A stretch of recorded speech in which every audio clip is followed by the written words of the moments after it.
নমস্কার বন্ধুরা, কেমন আছো সবাই? তোমাদের সামনে ছোট্ট একটা শব্দরূপে ক্লাস নিয়ে এসেছি।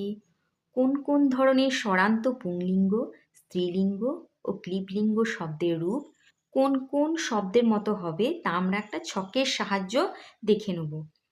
শব্দভাণ্ডারে হাজার হাজার শব্দের শব্দরূপ মনে রাখা সম্ভব নয়, তাই একটা ছক খুব ভালো করে মুখস্থ রাখার চেষ্টা করব। বাঁদিকে লিখে নিয়েছি স্বরান্ত পুংলিঙ্গ শব্দ। কোন শব্দের মতো রূপ হবে? অকারান্ত পুংলিঙ্গ শব্দের রূপ হবে নর শব্দের মতো। হস্যইকারান্ত পুংলিঙ্গ শব্দের রূপ হবে মুনি ও সখী শব্দের মতো।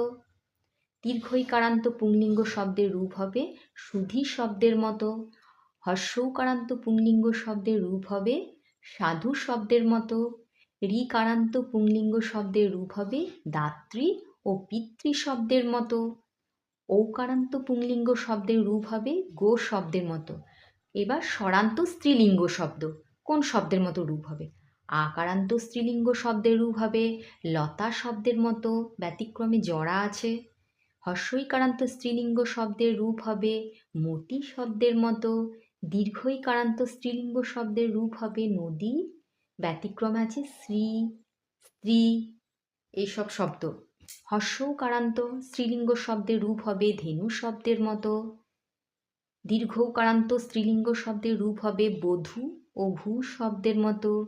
ঋকারান্ত স্ত্রীলিঙ্গ শব্দের রূপ হবে দুহিত্রী ও মাতৃ শব্দের মতো।